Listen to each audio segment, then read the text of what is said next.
సేన కేంద్ర కార్యాలయానికి విచ్చేసిన ముఖ్య జనసేన పార్టీ పెద్దలకి, ముఖ్య నాయకులకి 100% స్ట్రైకింగ్ రేట్ తోటి పోటీ చేసిన అన్ని నియోజకవర్గాల్లోనూ మనం గెలిచి జనసేన సత్తా చాటిన మన ఎమ్మెల్యేలకి, ఈ ప్రోగ్రాంని ప్రసార మాధ్యమాల ద్వారా వీక్షిస్తున్న పెద్దలకి, అన్నదమ్ములకి, ప్రజలకి, మీడియా పెద్దలకి, సీనియర్ పాత్రికేయులకు, జన సైనికులకు, వీర మహిళలకు, ప్రతి ఒక్కరికి నా హృదయపూర్వక నమస్కారాలు. ఎన్నికలు అయిపోయి రిజల్ట్స్ వచ్చిన తర్వాత ఎప్పటికప్పుడు మన ఎమ్మెల్యే అభ్యర్థులందరికీ చిన్నపాటి సత్కారం చేయాలి. ప్రజలు ఇచ్చిన సత్కారం కంటే పెద్దది కాదు ఇది. కాకపోతే నాకు చెయ్యాలి అని ఒక చిన్న కోరిక ఈరోజు చాలా రోజుల తర్వాత నెరవేరింది.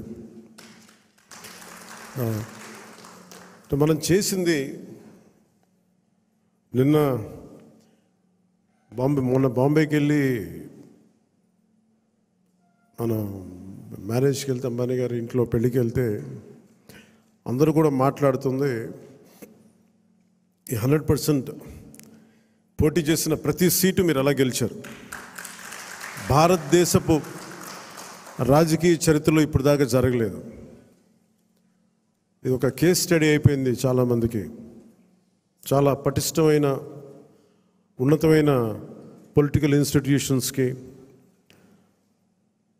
వీటన్నిటికీ ఒక స్టడీ మెటీరియల్ అయిపోయింది, ఎలా సాధ్యపడింది అనేది. నేను ఇదే వేదిక పైన ఈరోజు ఒకప్పుడు ఈ వేదిక చాలా పెద్దగా అనిపించేది నాకు. మన సైజు పెరగటం వల్ల, పార్టీ సైజు పెరగటం వల్ల ఈరోజు ఈ వేదిక చాలా చిన్నది అయిపోయింది. ఇదివరకు ఇదే హాల్ చాలా పెద్దగా అనిపించేది నాకు. అంటే ఎక్కువ జనం ఉండేవాళ్ళు ఆ రోజున. యాక్చువల్లీ కిటకిట్లు ఆడిపోయేది, చాలా పెద్దగా అనిపించింది. కానీ ఈరోజు తక్కువ మంది ఉన్నా కానీ ఇంత చిన్నగా ఉందంటే ఆఫీస్ అనిపించింది. అంటే నాకు అనిపించింది ఏంటంటే, మనకు సాధించిన విజయం ఈ ఆఫీస్ కూడా సరిపోవట్లేదు. ఇది ప్రత్యేకంగా మనం సాధించిన విజయం చాలా గొప్ప విజయం. అది ఇదే మనం దెబ్బతిన్న మన పరాజయం కానీ,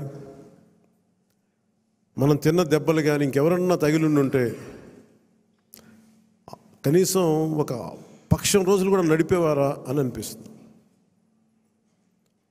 మీరు చూశారు, ఒక రాష్ట్రానికి ముఖ్యమంత్రిగా చేసిన వ్యక్తి ఓడిపోగానే అసెంబ్లీలు కూడా లేకుండా వెళ్ళిపోయారు. ఓటమి అంత భయపడుతుంది మనిషిని. అలాంటిది మనకి ఎంత జనబలం ఉండి ఒక్క సీటు కూడా గెలుచుకోలేని పరిస్థితుల్లో ఏదో ఒకటి వస్తే ఆ వ్యక్తిని వాళ్ళు తీసుకెళ్ళిపోయి, అలాంటి పార్టీకి 100% మనం స్ట్రైకింగ్ రేట్తో కొట్టడం చాలా చాలా అద్భుతమైన విషయం. 21 ఒకలా చూస్తే పెద్ద నెంబర్ కాకపోవచ్చు 175లో, కానీ 175 ఈ రోజున 164 గెలవడానికి మనం తీసుకున్న ఈ 21 ఒక వెన్నెముకగా అయిపోయింది ఈ కూటమి విజయానికి. ఇది మామూలు విజయం కాదు. ఇది బయట మనం సభల్లో ఎక్కువ మనం ఊదరగొట్టుకోలేం, కానీ ఒకసారి మనం సాధించిన విజయం కూడా చెప్పడం చాలా అవసరం.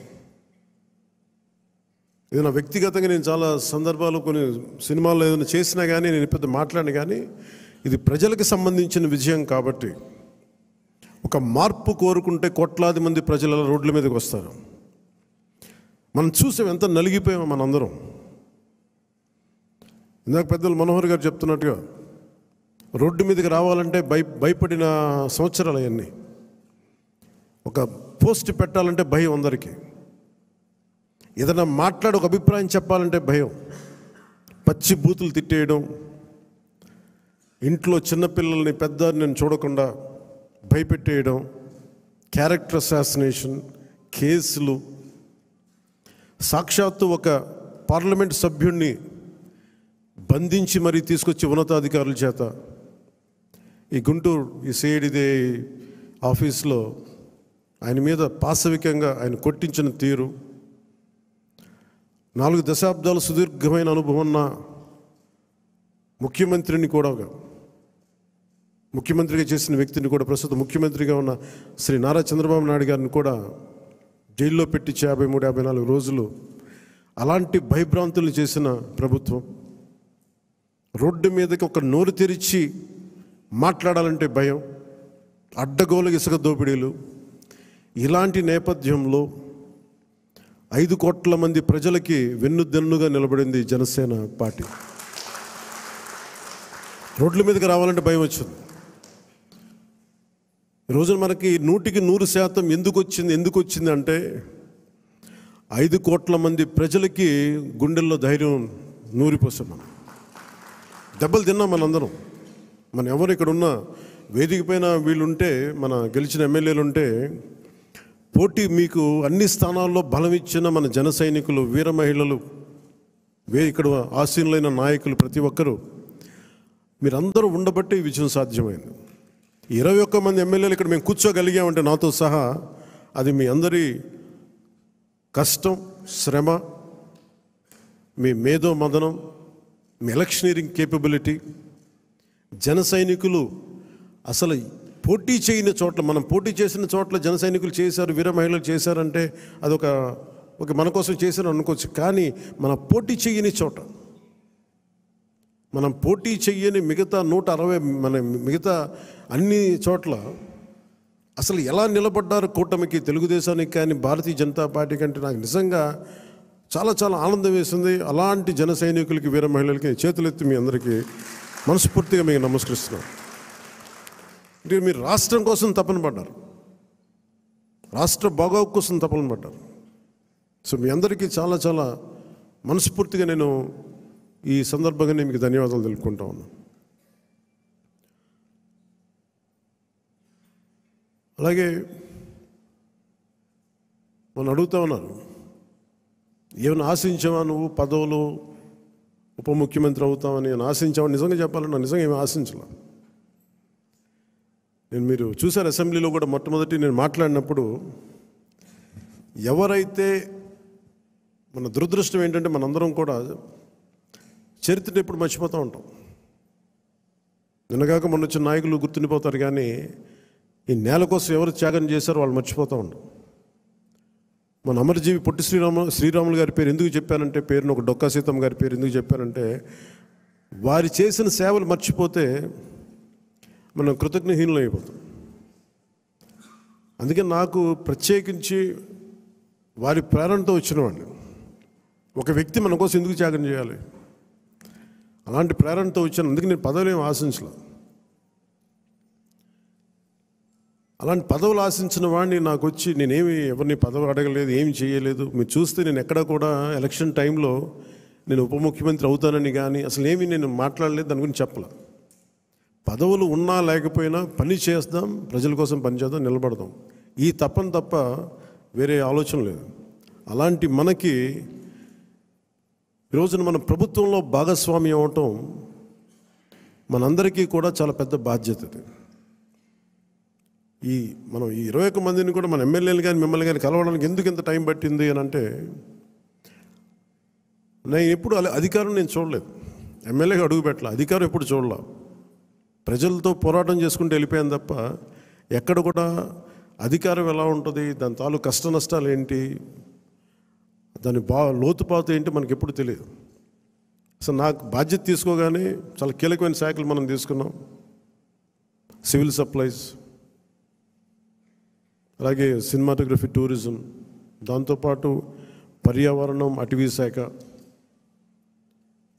అలాగే పొల్యూషన్ శాఖ, పంచాయతీరాజ్, రూరల్ వాటర్ సప్లై, ఇన్ని కీలకమైన శాఖలు తీసుకున్నప్పుడు నాకు ఒకటే అనిపించింది, చాలా అవగాహన ఉండాలి. ప్రత్యేకించి శాఖలు కూడా నేను అందరూ అనుకోవచ్చు ఎందుకు పెట్టుకున్నాను నేను ఈ శాఖలన్నీ అంటే, ఇది నా మీద చాలా బాధ్యత ఉంది. పదే పదే మాట్లాడాను నేను, కొంత దాన్ని సంపూర్ణంగా కొంత ఒక విధి విధానాలు ఏర్పరిచిన తర్వాత సరైన సమయంలో బాధ్యతల నుంచి కూడా తప్పుకుంటాను. ఇంకెవరికైనా కూడా అప్పగించేస్తాను. కాకపోతే అది చేసే ముందు ఖచ్చితంగా విధి విధానాల మీద చాలా బలమైన ఒక విధి విధానాలు బలంగా ఏర్పరిచి ఆ బాధ్యతలు అప్పుడు అప్పచెప్తాను. అలాగే మనందరి మీద కూడా 5 సంవత్సరాల కాలం గిరుని తిరిగిపోతుంది, ఎక్కువ సమయం పట్టదు. అలాగే మన ఎమ్మెల్యేలందరికీ కూడా, పోటీ చేయని చోట్ల కూడా మన నాయకులందరికీ కూడా ఇది భవిష్యత్తు ఉన్న పార్టీ. అది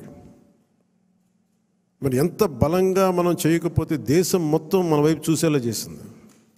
దేశం మొత్తం ఈ రోజున ఎవరన్నా సరే దేశం మొత్తం మీద ఢిల్లీలో ఎక్కడికి వెళ్ళినా నన్ను పదే పదే పిలిచి గౌరవిస్తున్నారంటే అది మీ అందరూ చేసిన కష్ట ఫలితం. అది నేను ఒక్కడిని చేశానని కానీ, నేను ముందు నడిపించానేమో కానీ, నాతో పాటు నడవడానికి మీరందరూ ఉండి 21 మంది మనకి సభ్యుల్ని, 2 పార్లమెంట్ సభ్యుల్ని గెలిపించుకొని తీసుకెళ్ళటం ఆషామాషే విషయం కాదు. మన ఉదయ్ గారు కానీ, బాలశౌరి గారు కానీ మనం అడుగుతున్నారు నెక్స్ట్ పార్లమెంట్ సెషన్స్ ఉన్నాయి, ఏం మాట్లాడాలి అంటే ఉదయ్ గారు కూడా చెప్పారు, మీరు ముందు అవగాహన చేసుకోండి, ఎలా మాట్లాడాలి, ఏం మాట్లాడాలి, ఈ సెషన్ అంతా అవగాహన చేసుకోండి. ఏదైనా కీలకమైన పరిస్థితులు లేని అంశాలు ఉంటే సీనియర్ పార్లమెంటరీ బాలశౌరి గారు ఉన్నారు, ఆయన ముందుకు తీసుకెళ్తారు. ప్రధానమంత్రి గారితో కూడా చెప్పేటప్పుడు ఏం మాట్లాడాలని అడిగితే ఉదయ్ గారికి బాలశౌరి గారికి ఒకటే చెప్పాను, 140 కోట్ల మంది బరువు మోసే ప్రధానమంత్రి గారికి మనం సహాయపడాలి కానీ ఆయనకి బరువు పెంచకూడదు. ఇది ఒక్కటే చెప్పండి, నా మాటగా చెప్పండి ఆయనకి. మేము మీకు బరువు తగ్గించే వాళ్ళమే కానీ బరువు పెంచేవాళ్ళం కాదు.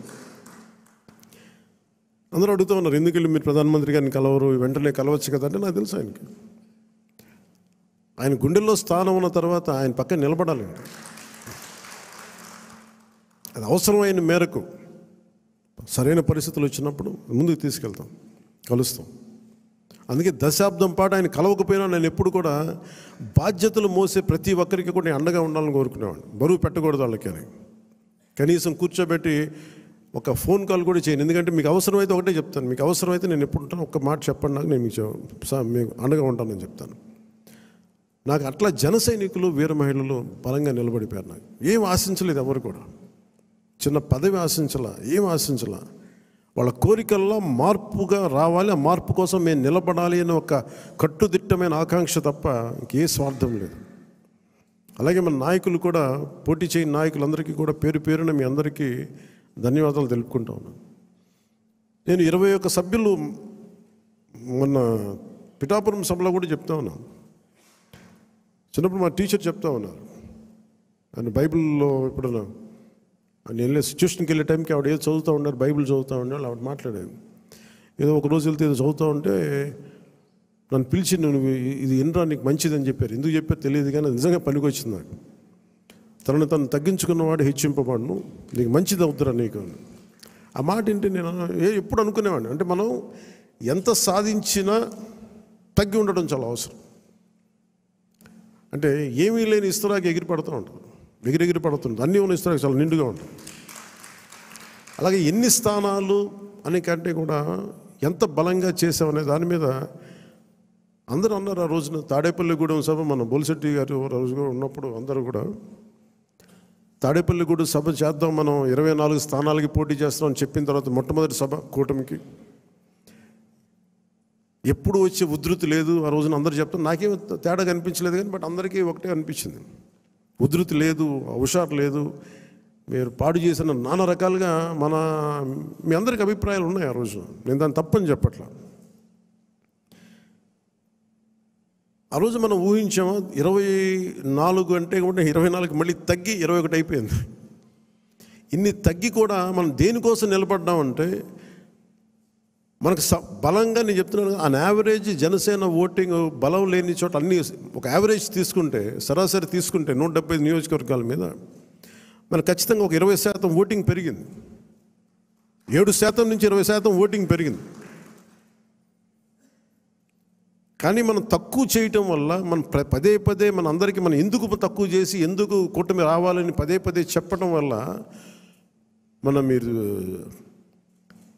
సభాపతి కూడా చెప్తా ఉన్నారు, మీరు చూశారు, అయ్యనపాత్రుడు గారు చెప్తా ఉంటే ఎన్టీ రామారావు గారు పార్టీ పెట్టినప్పుడు ఇంత మెజారిటీలు రాలేదు, అప్పుడు కూడా మాకు 3000 4000 వచ్చినాయి.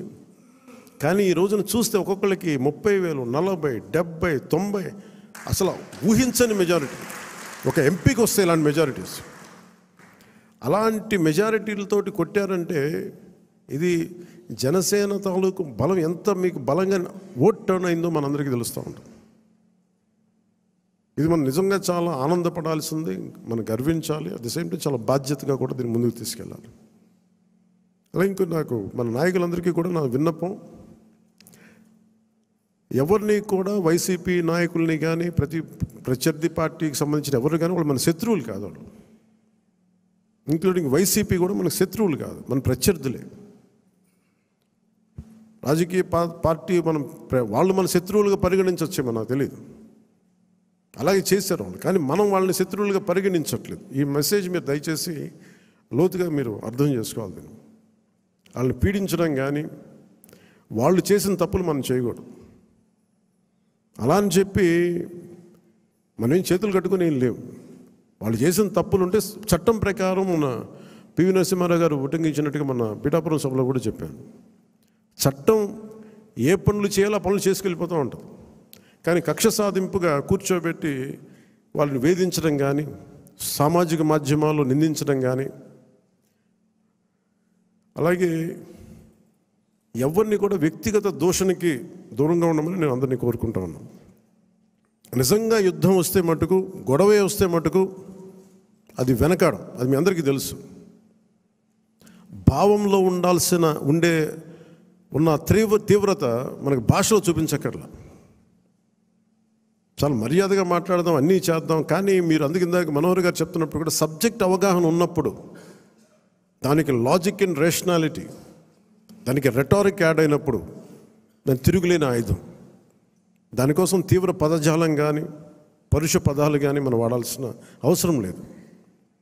అలాంటి భవిష్యత్తులో అలాంటి సమస్యలే వస్తే ఎప్పుడు మనకి పోరాటానికి సిద్ధంగా ఉన్న పార్టీ అది. పదవులను కూడా పక్కన పెట్టి ముందుకెళ్తాం, అలాంటి బలంగా నిలబడగలను. ఈ ప్రజాస్వామ్యాన్ని ఇప్పుడు ఈరోజు నేను రివ్యూస్ చేస్తూ ఉంటే ప్రతి చోట ఎంత అడ్డగోలుగా డబ్బులు ఖర్చు పెట్టేశారో, దోచేశారంటే పంచాయతీరాజ్ లెక్కలు చూస్తూ ఉంటే గుండె చెరువైపోతాం. 200 కోట్లు కనీసం పే చేయలేని పరిస్థితుల్లో ఒక 40 కోట్లు పే చేస్తే చాలా పెద్ద ప్రాజెక్టులు అయిపోతాయి. ఒకవైపు ఏమో ఋషికొండ లాంటి ప్యాలెస్కేమో 600 కోట్లు ఖర్చు పెడతారు. అది వాళ్ళ కోసం కట్టుకున్నారా, గెస్ట్ హౌస్లకి, అది వాళ్ళ కథ అది. కానీ ఎప్పుడు ఏది ఖర్చు పెట్టాలి, ఎంత ఖర్చు పెట్టాలి అనే విఘ్నత లేదో వీళ్ళందరికీ అనిపించింది. మన క్యాంప్ ఆఫీస్కి తీసుకెళ్ళి మీరు బడ్జెట్ ఇచ్చి మీరు ఎంతైనా ఖర్చు పెట్టుకోండి, మీ క్యాంప్ ఆఫీస్ రెడీ చేసుకోండి అంటే నేను రూపాయి ఖర్చు పెట్టడం నాకు ఇష్టం లేదు అదనంగా ప్రభుత్వ ఖజానాకి. అది ప్రజల సొమ్ముని మనకి అకారణంగా దాన్ని ఖర్చు పెట్టేయడం కానీ దాన్ని దుర్వినియోగం చేయడం నాకు నచ్చక. అసలు ఏం వద్దు, ఉన్న ఫర్నిచర్ అలాగే ఉంచిన ఏం చేయొద్దు. దాన్ని అవసరమైతే నేను చెప్తానులేండి, నేను చెప్తాను. మోస్ట్ ఆఫ్ ద టైం వీళ్ళు నా ఫర్నిచర్ పట్టుకెళ్ళాను. ఉన్న ఫర్నిచర్ సరిపోతే పర్లేదు. రోడ్ల మీద కూర్చొని వచ్చాం, మనం వీధుల్లో కూర్చొని పోరాటాలు చేసాం. కూర్చొని చిన్నపాటి కుర్చీ ఉంటే చాలు, మళ్ళీ దానికి ఇంత సౌకర్యాలు అవసరం లేదు మాకని చెప్పాను. అలాగే ఇది మనందరం కూడా చాలా బాధ్యతగా తీసుకోవాలి. అలాగే మన ఎమ్మెల్యేలకు కానీ మన పోటీ చేయని నియోజకవర్గాల్లో ఉన్న నాయకులందరికీ కానీ పార్టీని పటిష్టం చేయడానికి మీరందరూ మీ నియోజకవర్గాల్లో అందుబాటులో ఉండండి. జనవాణి కార్యక్రమాన్ని మీరు నిర్వహించండి. అలాగే కేంద్ర కార్యాలయానికి కూడా నేను ఒకటే మన అందరికీ హరిప్రసాద్ గారి ద్వారా విన్నవించాను. ప్రతి ఒక్కరు కూడా కేంద్ర కార్యాలయంలో ఒకరోజు మీరు ఉండాలి. అది మీకు తెలియజేస్తాం. ఉంటే ఏమవుతుందని మీరు వచ్చి ఒకళ్ళు ఉన్నప్పుడు ప్రజలకి మనం మరింత చేరువవుతాం, వాళ్ళ కష్ట నష్టాలు తెలుసుకుంటాం. ప్రతి నాయకులకి చంద్రబాబు గారు కానీ మేము కానీ మేము అనుకుంది ఏంటంటే ఎక్కడా కూడా అధికారాన్ని దుర్వినియోగం చేయకండి. మనం గెలిచాం కదా అని చెప్పేసి అధికారుల్ని ఇబ్బంది పెట్టే పదజాలంగానే అన్నీ వాడకండి. కరెక్షన్ చేయాలంటే ఈ పదాలు వాడకుండా కూడా కరెక్ట్ చేయొచ్చు. అలాగే ఇంకొకటి కీలకమైంది ఏంటంటే మన ఇంట్లో కుటుంబ సభ్యుల్ని దయచేసి ఇలాంటి కార్యక్రమాల్లో దయచేసి మీరు ముఖ్యంగా ప్రభుత్వానికి సంబంధించిన కార్యకలాపాలు దయచేసి మీ రివ్యూ మీటింగ్స్లో వాళ్ళని ముందుకు తీసుకెళ్ళకండి. ఎందుకంటే మనం వారసత్వపు రాజకీయాలు అనేది మనం వ్యతిరేకం కాదు, కానీ జనం మీద రుద్దేయకూడదు. సహజంగా ఇంట్లో ఒక్కొక్కరికి కెపాసిటీ బిల్డింగ్, లీడర్షిప్ బిల్డింగ్ కూడా సహజంగా ఎదగనివ్వండి. ఆ అట్మాస్ఫియర్ ఉండాలి అని కోరుకుంటాం, ఇవ్వాలి. కానీ బలవంతంగా ప్రజల మీద రుద్దకండి. అలాగే రౌడీజం చాలామంది మనకి ఈ సందర్భంగా నాకు మన నాయకులందరూ కూడా తెలియజేస్తాను, ముఖ్యంగా కొద్దిమందికి అది మీకు అర్థమవుతుంటుంది నేను ఎవరి గురించి మాట్లాడతాను. రౌడీజం దయచేసి మీరు నమ్మకండి. ముఖ్యంగా మన నాయకులు కొద్దిమంది చెప్తున్నాను, దయచేసి రౌడీజాన్ని నమ్మకండి. మెత్తగా ఉన్న నాయకుల మీద, ఏం మాట్లాడిన నాయకుల మీద మీరు వచ్చి మాట్లాడాలి కానీ తిట్టడాలు కానీ చేస్తే నాకు ఆ భయాలు లేవు, మీరు అది గుర్తుపెట్టుకోండి. వైసీపీ లాంటి ఒక గుండా పార్టీని ఎదుర్కొని వచ్చిన వాడిని మీరు నన్ను బెదిరించగలరా? మీరు ఆలోచించండి. కొంచెం లోతుగా మీరు అధ్యయనం చేయాలి దాన్ని. ఎందుకంటే మాట కావాల్సిన సంస్కారం కావాలి. ఇక్కడ మీరు కూర్చోబెట్టి బెదిరించేసి సామాజిక మాధ్యమంలో మన నాయకులు మీరే తిడతా ఉంటే నేను మిమ్మల్ని వదులుకోవడానికి సిద్ధంగా ఉంటాను, గుర్తుపెట్టుకోండి. అది మీరు నాకు ఎంత లాయలిస్టులు వ్యక్తిగతంగా అయినప్పటికీ కూడా, మీరు నా కమిటెడ్ లాయలిస్టులు అయినప్పటికీ కూడా, ప్రజాస్వామ్యానికి విఘాతం కలిగించిన, రౌడీజం చేసిన నేను వదులుకోవడానికి సిద్ధంగా ఉంటాను. దయచేసి దీన్ని మీరు మంచి మనసుతో అర్థం చేసుకోండి. అది నేను మాట్లాడినప్పుడు ఎందుకు చాలా తీవ్రంగా ఉంటుంది, చాలా గట్టిగా మాట్లాడతాను. దయచేసి దీన్ని మీరు లోతుగా తీసుకొని, ముఖ్యంగా మహిళా నాయకురాలను ఎవరన్నా సరే సామాజిక మాధ్యమాల్లో కించపరిచిన ఒక మాట అన్నా, అజయ్ గారికి కూడా చెప్తా ఉన్నాను ఈ సందర్భంగా, చాలా ఫర్మ్ యాక్షన్ తీసుకోండి సార్. నేను ఈరోజు అందరి ముందు చెప్తున్నాను, you have all the right. చాలా ఫర్మ్గా చెప్పండి. మన అందరినీ మనం సంస్కరించాలి అనుకున్నప్పుడు మనమే సంస్కారహీనంగా మాట్లాడితే ఎట్లా? అలాంటి వ్యక్తులని మీరు చాలా బలంగా మీ నిర్ణయం తీసుకోండి. మీ నిర్ణయం వెనక నేను ఉంటాను. అవకాశం ఇవ్వండి మారటానికి. తప్పదు అనుకున్నప్పుడు మీరు పార్టీలో నుంచి కూడా మీరు వెళ్ళిపోవాల్సి వస్తే వెళ్ళిపోనివ్వండి, ఇబ్బంది పడద్దు. ఎందుకంటే ఇది మనం చాలా కమిటెడ్గా ఇచ్చిన విషయం ప్రజలు. ఇది ఎప్పుడు ఓట్లు వేయని వాళ్ళు, ఎప్పుడు ఓట్లు వేయని వాళ్ళు ఎక్కడో అమెరికాలోను దుబాయ్లోను వలస కార్మికులుగా జీవితాలు వెళ్ళిపోయి ఒక 40,000 ఎప్పుడో వస్తే చాలా ఇంటికి పంపించుకునే వాళ్ళు కూడా 50, 60, 1.5 లక్ష రూపాయలు ఖర్చు పెట్టుకొని, వాళ్ళు పెద్ద డాక్టర్లు కాదు, ఐటీ ఉద్యోగాలు కాదు, చిన్న చిన్న సూపర్వైజర్లు, రవాణాలో పనిచేసే కార్మికులు, డ్రైవర్లు, వాళ్ళు వచ్చి 40, 70,000 ఖర్చు పెట్టి మరి ఓట్లేసి వెళ్ళారు ఇక్కడికి. దయచేసి ఇవి చాలా బలంగా మీరు గుర్తించాలి. నేను లేకపోతే పార్టీ ఏమవుద్ది అని చాలామందికి ఉంటుంది. దయచేసి అలా అనుకోకండి. ఏమవుద్ది, పార్టీ నడుస్తుంది అనేది ఎలా ఉంటుందండి? ఇప్పుడు జనసేన లేకపోతే భారతదేశ రాజకీయ చరిత్ర ఆగిపోద్దా? పవన్ కళ్యాణ్ లేకపోతే భారతీయ రాజకీయ చరిత్ర ఆగిపోతే ఆంధ్రప్రదేశ్ రాజకీయాలు ఆగిపోతాయా?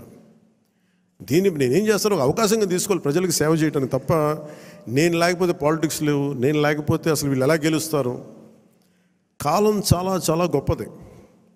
ఇలా విర్రవీగిన వాళ్ళకి 11 సీట్లతో పరిమితం చేసిన వాళ్ళకే అంతుంటే మరి అలా మనలో ఉండి భయపెట్టేవాళ్ళు కానీ భయభ్రాంతులు చేసేవాళ్ళు, రౌడిజం చేసేవాళ్ళు మీరెంతో కూడా ఆలోచించాం. ఇంకా నేను చాలా తెగించి వచ్చాను. ఒక పార్టీ నేను నడుపుతున్నానంటే చాలా చాలా తెగించుంటే తప్ప ఒక పార్టీని నడపలేను. నేను కమిటెడ్గా ఉన్నానంటే నా వెనక ప్రతిరోజు చెప్తాను, సరదాగా చెప్పను, నేను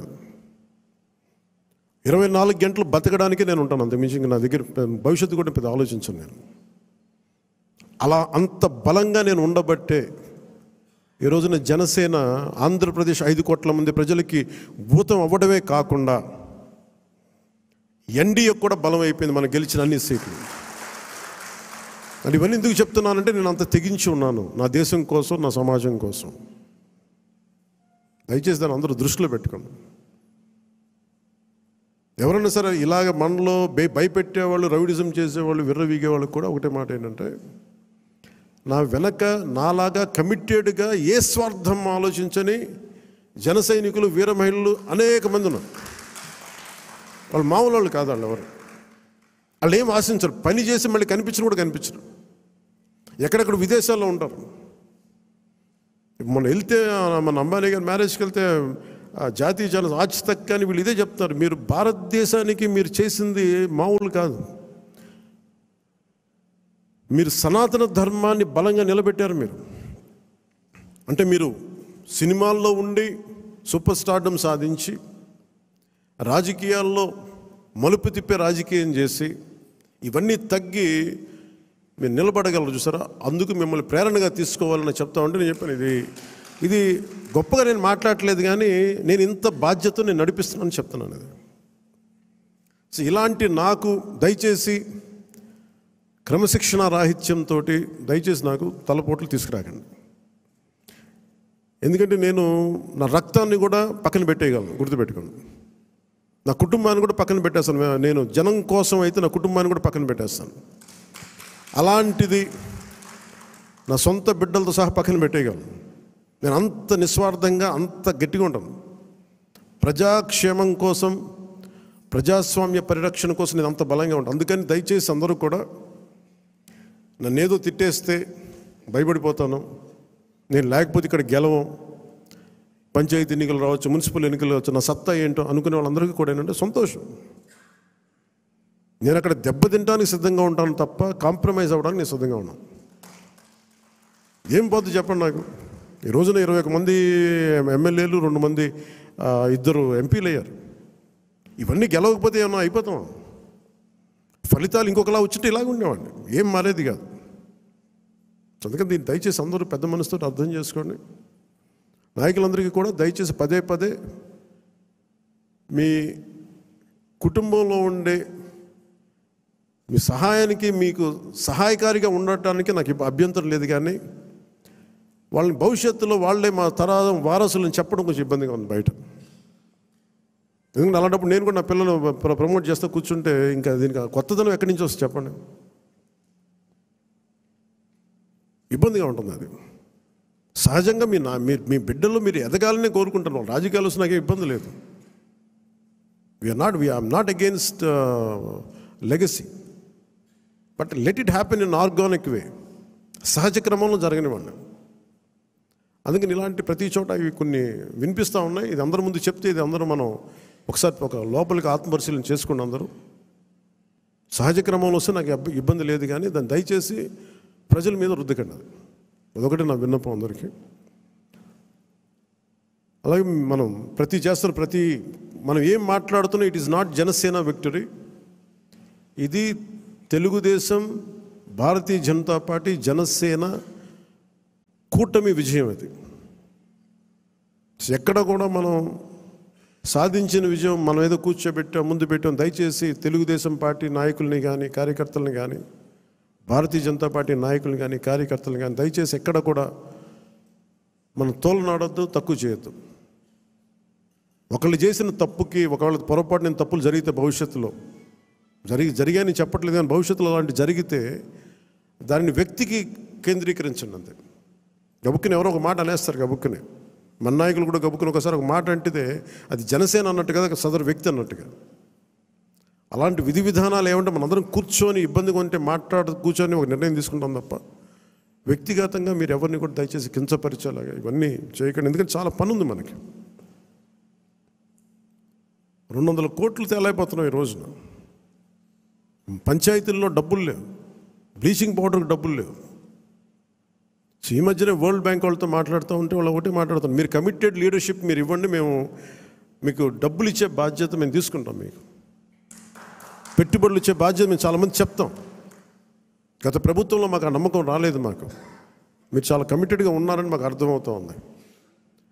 Asian infrastructure industrial development bank కానీ, వరల్డ్ బ్యాంక్ కానీ వీళ్ళందరితో మాట్లాడుతూ ఉంటే నా సైడ్ నుంచే పెద్ద అనుభవం, పరిపాలన అనుభవం లేనివాడిని.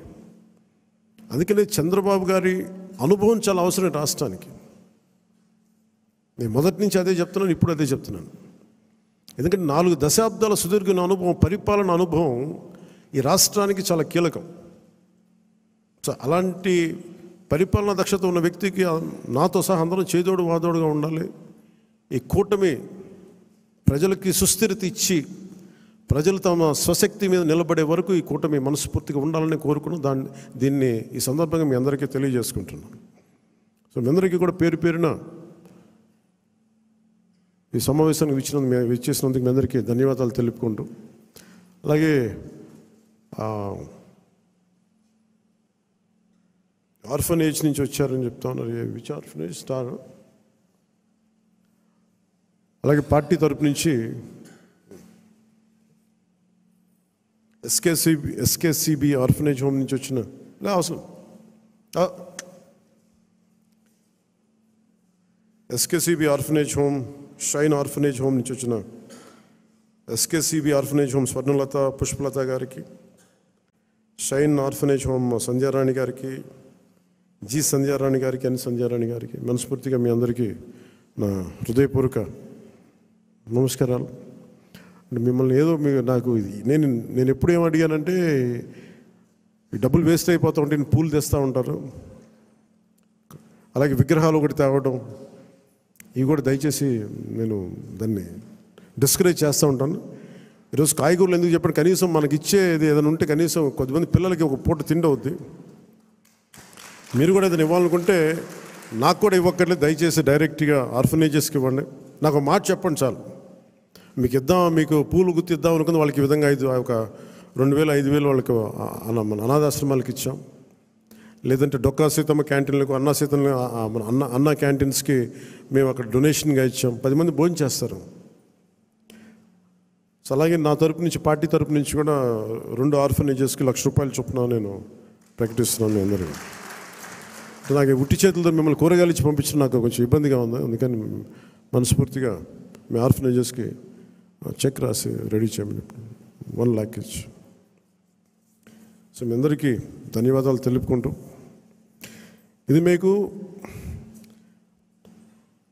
నాయకులందరికీ కూడా చెప్తాను, సరైన పదవులు. ఇప్పుడు నేను హరిప్రసాద్ గారిని ఎలా గుర్తించామో,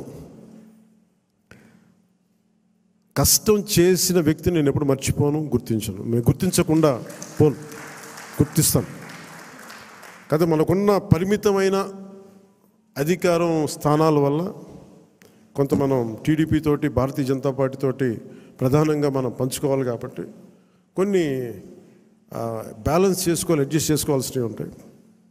అందరూ నన్ను చైర్మన్ పదవులు తప్ప ఎవరు తక్కువ అడగట్లేదు. దయచేసి అందరూ చైర్మన్లు కూడా నేను లేవు.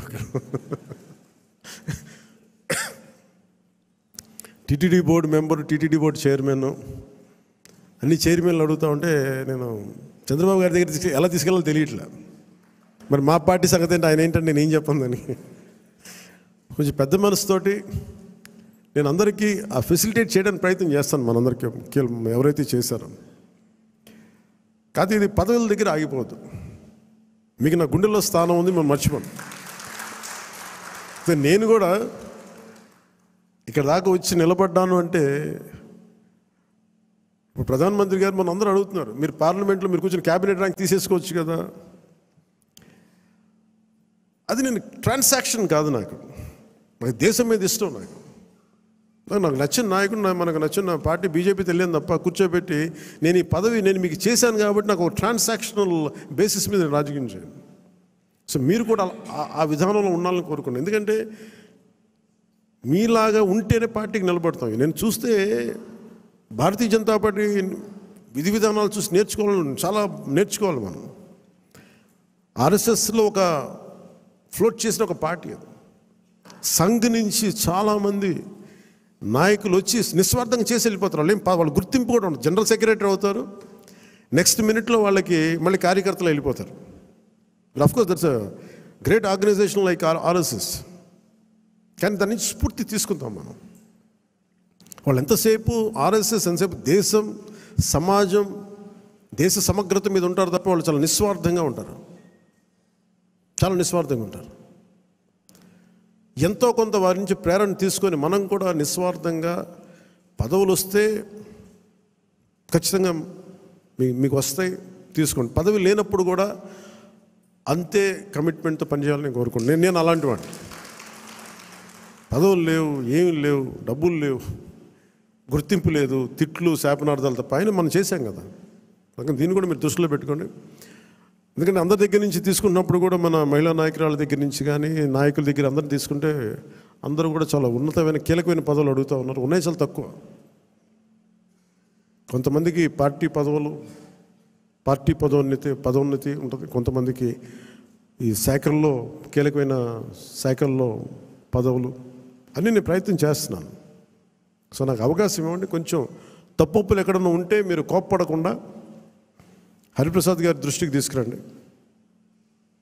నాగబాబు గారి దృష్టికి తీసుకురండి, మిగతా ముఖ్య నాయకుల దృష్టికి తీసుకురండి.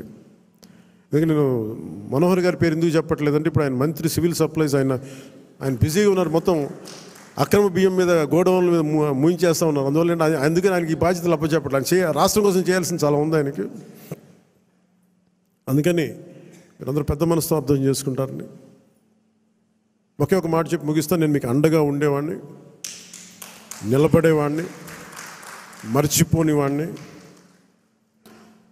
మీకు నెలకి కానీ 3 వారాలకు కానీ మీరు ఒక 2 వీక్స్ ముందు కానీ 3 వీక్స్ ముందే కనుక మీరు నన్ను కలవాలి అని అంటే ఖచ్చితంగా నేను కార్యకర్తల దగ్గర నుంచి పెద్ద నాయకుల దాకా అందరితో కలుస్తాను, మీతో కూర్చొని మాట్లాడతాను. కాదు నాకు ఇవ్వాల్సింది ఏంటంటే మీరు సడన్గా వచ్చేస్తేనేమో నాకున్న దాంట్లో అందరిని అడ్జస్ట్ చేయలేకపోతాం. మీరు కొంత ఎజెండాను కూడా ఫిక్స్ చేసుకురండి. నాకున్న సమయం కూడా చాలా తక్కువ ఉంది. ఎందుకంటే ప్రధానమంత్రి గారి దగ్గరికి వెళ్ళినప్పుడు ఇంత చేసి నేను ఆయన దగ్గర ఎంత టైం తీసుకున్నాను, కరెక్ట్గా 60 సెకండ్లు టైం తీసుకున్నాను.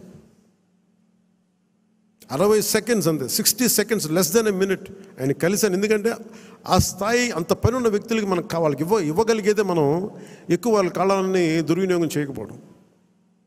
ఆయన మొహమాట పెడితే ఇంకో 5 నిమిషాలు కూర్చుంటారు. నాకు బాధ్యత ఉంది. అలాంటి వ్యక్తిని మనం ఎక్కువసేపు కూర్చోబెట్టకూడదు. కరెక్ట్గా ఆయన ఒక 40-50 సెకండ్లు 60 సెకండ్లు అయిపోయి నేను బయలుదేరుతాను సార్, జస్ట్ ఒకసారి మేము కలిసి విష్ చేయడానికి వచ్చాను, అంతకుమించి చెప్పలా. సో అలాగే నన్ను దృష్టిలో పెట్టుకుని నాకు చాలా కీలకమైన బాధ్యతలు ఉన్నాయి, ఇంతమందిని కలవాలి నేను. అందుకని మీరందరినీ దృష్టిలో పెట్టుకొని ఏం మాట్లాడదలుచుకున్నారో ఏమి కావాలో స్పష్టంగా చెప్పండి. మీరు నా కోసం పనిచేశాను, మీరు నన్ను గుర్తించండి, అలా కాకుండా మీరు మనస్ఫూర్తిగా మీ కోరిక చెప్పండి. నాకు ఇలాంటి పదవి కావాలని కోరుకున్నాను చెప్పండి. అది కమిటీకి ఇస్తాను నేను. ఆ కమిటీ కూడా కొన్ని నియమావళి పెట్టాను నేను. ఎలా చేశారు, ఏం చేశారు, పార్టీకి ఎంత చేశారు, కార్యకర్తలతో ఎలా మమేకమయ్యారు, ఇవన్నీ దృష్టిలో పెట్టుకొని వాళ్ళకి ఇవ్వాల్సిన గుర్తింపు ఆ బేరీ చేసుకుని ఇప్పించేస్తాను.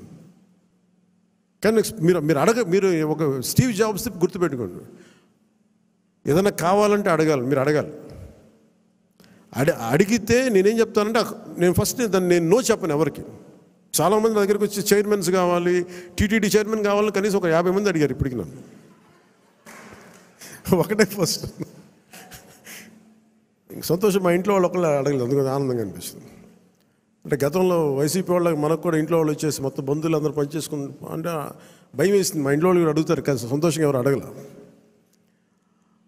అందుకని నాగబాబు గారి పేరు వచ్చింది, అందుకని అంటున్నాను ఈ మాట. మా నాగబాబు గారికి అలాంటి కోరికలు లేవు. ఆయన నిరాకారాన్ని ప్రార్థించే వ్యక్తి.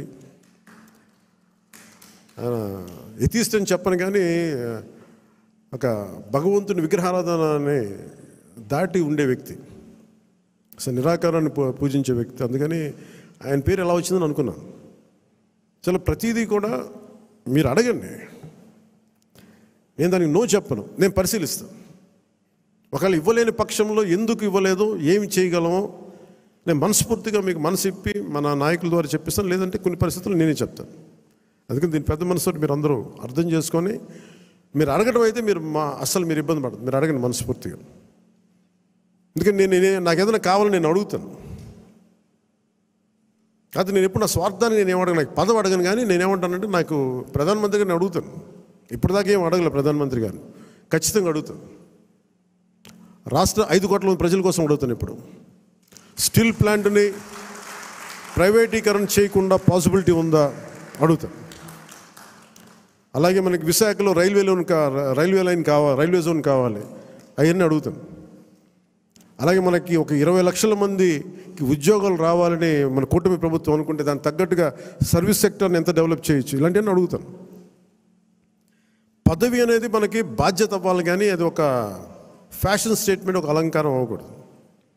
ఎందుకంటే చాలామంది అడుగుతున్నప్పుడు నాకు ఉన్న ఇబ్బంది ఏంటంటే సబ్జెక్ట్ నాలెడ్జ్ లేకుండా, ఇప్పుడు నేను పొల్యూషన్ నేను తీసుకున్నా, కానీ అటవీ శాఖ తీసుకున్నా, పర్యావరణం తీసుకున్నా, పంచాయతీరాజ్ శాఖ తీసుకున్నా, నేను వచ్చి ఇప్పుడు నేర్చుకోలేదు. నేను కనిపించడం మీకు పొలిటికల్గా న్యూస్ లేదంటే ఒక నాయకుడిగా కనిపించవచ్చు, కానీ పబ్లిక్ పాలసీని చాలా లోతుగా అధ్యయనం చేసి వచ్చినవాడు నేను లాస్ట్ 20 yearsలో. ఖాళీగా ఏం లేను నేను. సో అందుకు నాకు రివ్యూస్ నాకు తేలిగ్గా ఉంది. నాకు నేను అధికారంలో లేనప్పటికీ, పరిపాలన అనుభవం లేనప్పటికీ కూడా. అలాగే మీరు ఏదైనా అడిగేటప్పుడు కూడా మీ అనుభవంలోకి దగ్గరగా అడగండి. నాకు లేదు అంటే, నాకు భవిష్యత్తులో ఏదైనా కావాలంటే మీరు దానికి తగ్గట్టుగా సంసిద్ధం అవుతానంటే ఐఎమ్ ఓపెన్ ఫర్ ఇట్.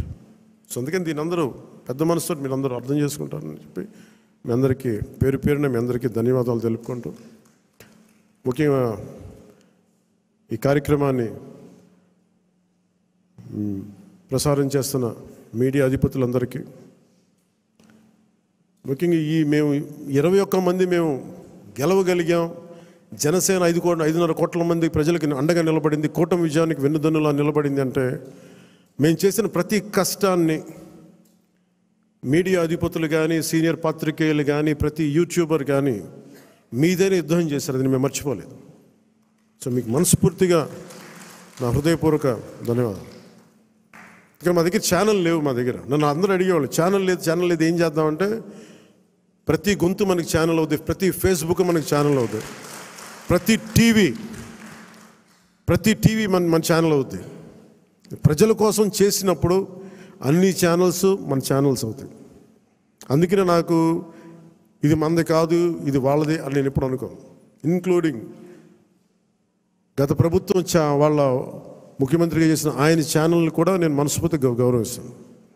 వాళ్ళు మనల్ని గుర్తించకపోవచ్చామే, కానీ వాళ్ళకి ఆ గౌరవం సంపూర్ణంగా ఇస్తాం.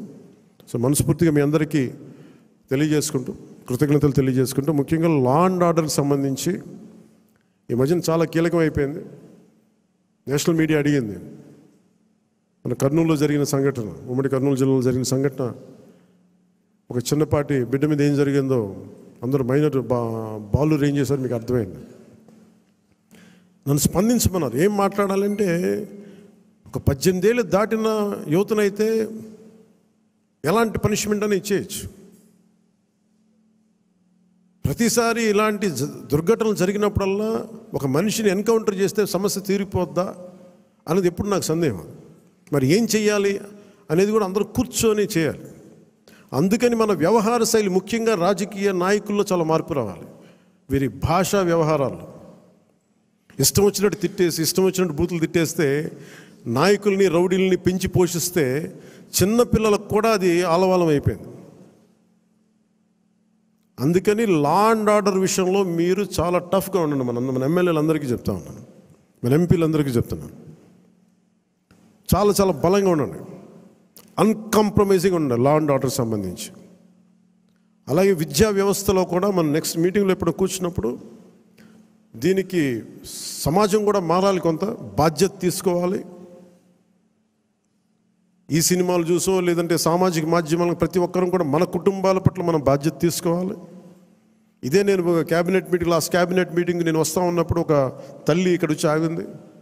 నేను చాలామందిని మాట్లాడుతున్నప్పుడు ఆ తల్లి వచ్చి చెప్పింది, నా బిడ్డను తీసుకెళ్ళిపోయారు, 2-3 అమ్మాయిలు తీసుకెళ్ళిపోయాడు. అంతకుముందు ఆ కుర్రాడు 16 ఏళ్ళు వచ్చి తీసుకెళ్ళిపోయారు. ఇక్కడి నుంచి వచ్చిన 1 వారం రోజులు పట్టుకెళ్ళిపోయారు అబ్బాయిని. 9 నెలలు అయిపోయింది. నేను ఎవరికి చెప్పుకోవాలో తెలియట్లేదు. కంప్లైంట్ ఇచ్చాం మాచవరంలో. అంటే మన కేకే గారిని పంపించి వెంటనే కన్సర్న్ పోలీసు అధికారితో మాట్లాడితే 9 నెలల్లో సాధించలేనిది 9 రోజుల్లో తీసుకురాగలి. ఇది ఎందుకు చెప్తున్నానంటే, విజయం అని కాదు, ఒక చిన్నపాటి అధికారం ఇంత చేయగలదు. అలాంటిది 3,000 మంది ఆడబిడ్డలు అదృశ్యం అయిపోయారు.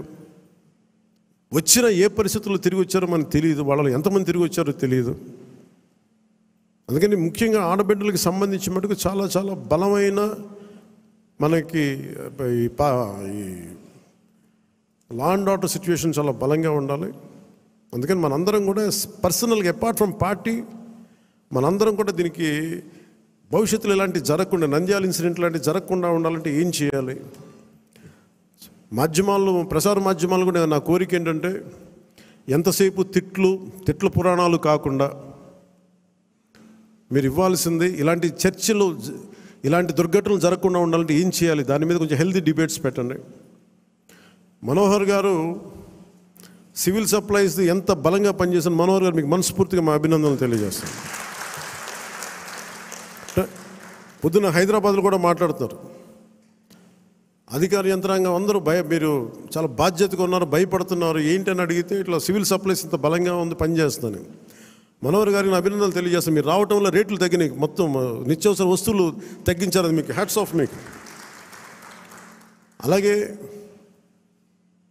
కల్తీ చేస్తున్న ఎవరికైనా సరే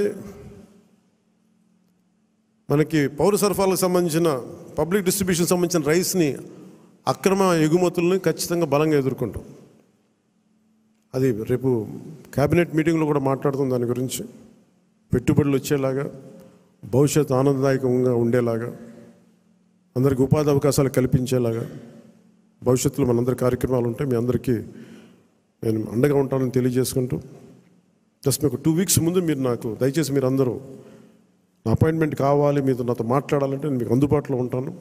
నాతో పాటు కాకుండా మన నాయకులు కూడా ఇక్కడే వారానికి ఒక్కొక్క ఎమ్మెల్యేని ఇక్కడే ఉండమని చెప్పాను. దాదాపు నెలలో 30 రోజులు ఉంటే మనకున్న 23 మంది ఎమ్మెల్యేలు కానీ 2 ఎంపీలు కానీ 23 మంది నాతో సహా రోజుకి ఒకళ్ళని చొప్పున ఇక్కడ ప్రత్యేకించి మీకు అందుబాటులో ఉంటాం. మీ నియోజకవర్గపు కష్టాలు కావచ్చు, ప్రజల సమస్యలు కావచ్చు, ఏదైనా సరే మీకు చెప్పుకోవడానికి మీకు అండగా మీకు ఇక్కడే ఉంటారు, కనీసం ఒకళ్ళు ఉంటారు. సో ఈ సందర్భంగా మీ అందరికీ ప్రతి నియోజకవర్గానికి, ప్రతి ఎమ్మెల్యే గారికి కానీ, ప్రతి ఎంపీకి, ప్రతి ఒక్కరు కూడా కేంద్ర కార్యాలయంలో ఒక రోజు మీరు గడపాలి, ప్రజలకు అందుబాటులో ఉండాలని నేను ఈ సందర్భంగా కోరుకుంటాను. సో మీ అందరికీ ధన్యవాదాలు తెలియజేసుకుంటూ సెలవు తీసుకున్నాను. జై జనసేన, జై హింద్.